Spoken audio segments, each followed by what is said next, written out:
Welcome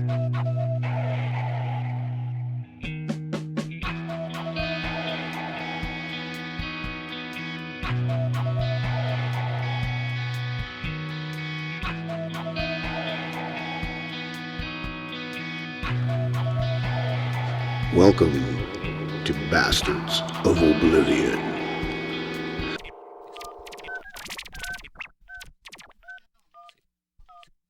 The Bastards of Oblivion, Episode 5, The Clones of Baby Hitler, Part 3.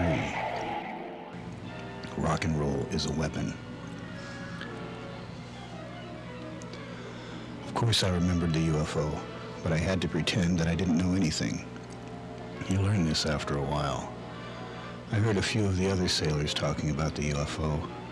The ones who said they saw it were mocked. When I was asked about it, I waved my hand like Obi-Wan Kenobi and I said, "The exposure of the mothership was a mistake. Going from light speed to a virtual standstill in outer space is pretty tricky, even if you have been doing it for a billion centuries.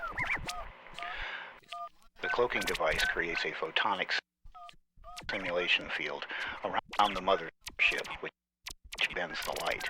It has the effect of causing the ship to be transparent and does not function when traveling.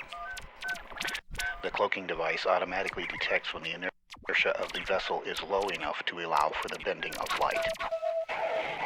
Your mother was a hamster. We all laughed at the clever pop culture reference, which reassured us just how clever we really think we are, which is what the Black Sun wants us to do. They like us to think highly of ourselves and encourage us at every opportunity. Very few people remembered the UFO. It is even in the newspaper there, claiming thousands of people saw it, but nobody actually saw it. A lot of people lied about seeing it because they are followers and like being part of the herd. The same effect happened during the Great Toilet Paper Scare of 2020. And everyone is abuzz about the Fuzzy Fuzberene concert, and no one gives a fuck about the goddamned UFO. Fuzzy worked with us for a while, but remained neutral. It is reflected in his art. It drove him to the brink of insanity. It is a form of spiritual PTSD. His estranged wife, Eve, with the help of Redacted, convinced Fuzzy that there is no life after death, and he compromised his gut instinct for the sake of his family. He's actually a nice guy, I hear. And Stevens has tickets and chicks. This should be fun. I am so looking forward to tomorrow night. Maybe I will get to do it. But now it's Friday night. I decide to go to the NCO club. I shoot a pretty good game of pool in my own humble opinion. This has earned me free drinks because gambling is prohibited unless you are Catholic, and then you have to go to the church to play bingo. As the night goes on, I meet Senior Chief Petty Officer Lamont Taylor. He has been in the Navy for 26 years and wants to retire. He likes me and has heard a lot about me. I don't question this. I work for the captain. Later, I realize he has never met the captain. However, it turns out he is well-liked and influential in certain circles, if you know what I mean. I didn't know what he meant, but I snorted and said yeah, and we did the old wink-wink, nudge-nudge thing, you know what I mean? And the next thing I know, I am somehow committed to Sunday morning church, and then helping him to put on a new garage door, and then beer and a barbecue with the boys. I am to meet him off base at 0900 hours at some church I have never heard of. Cool. I guess.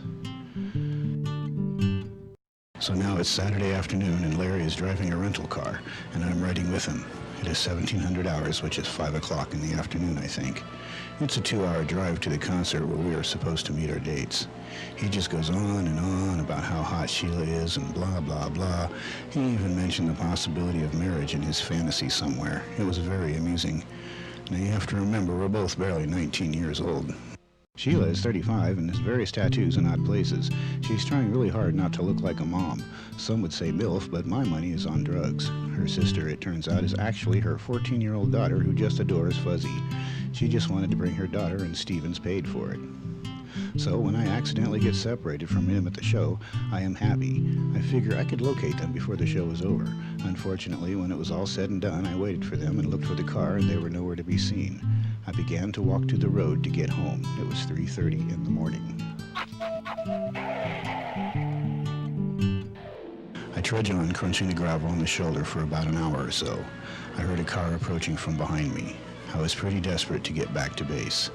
I understand the potential danger, but I'm willing to take my chances. The car slowed down and it stopped ahead of me a ways. I continued to walk. The car began to back up and I stopped in my tracks. It stopped about 20 feet from me. I didn't move. My spidery sense was working overtime. The driver door opened and he got out. What the fuck, you just gonna stand there? I swear I heard the words in my head, and he waved his arm in a gesture that said get in the car. He gets back in the car and the back door pops open. I get in the back seat. It's my old buddy John from high school. John, am I glad to see you.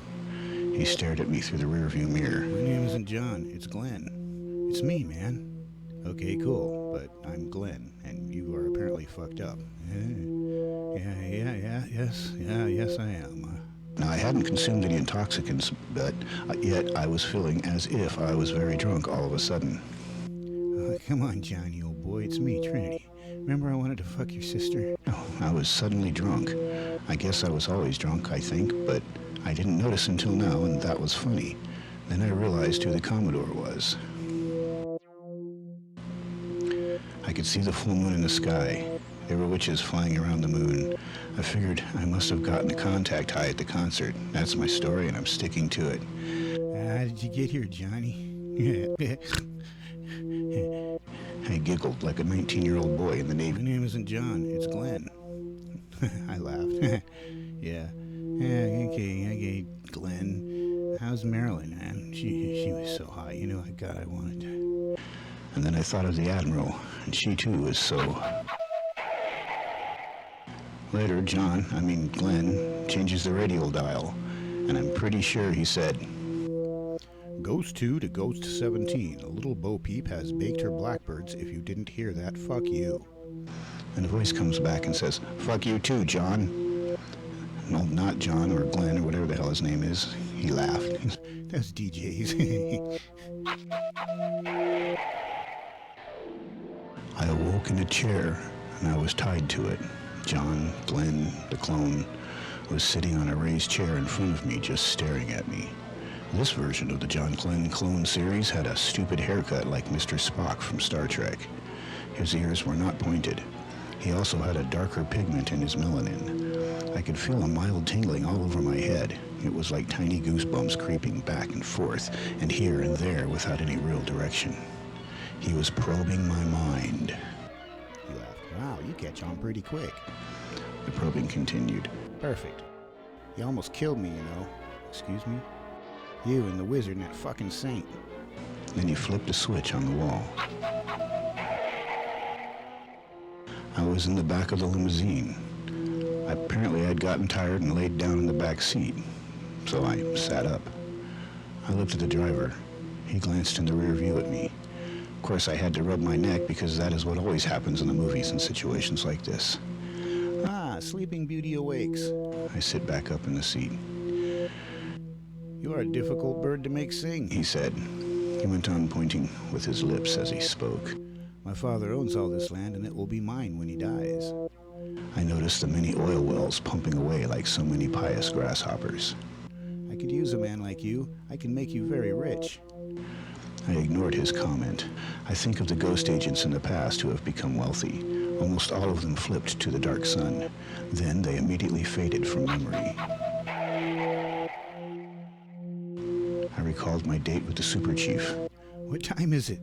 We arrived at the gate at 0533. I looked at him, and his eyes in the rearview mirror were the eyes of death. I could hear him think at me, I should have killed you.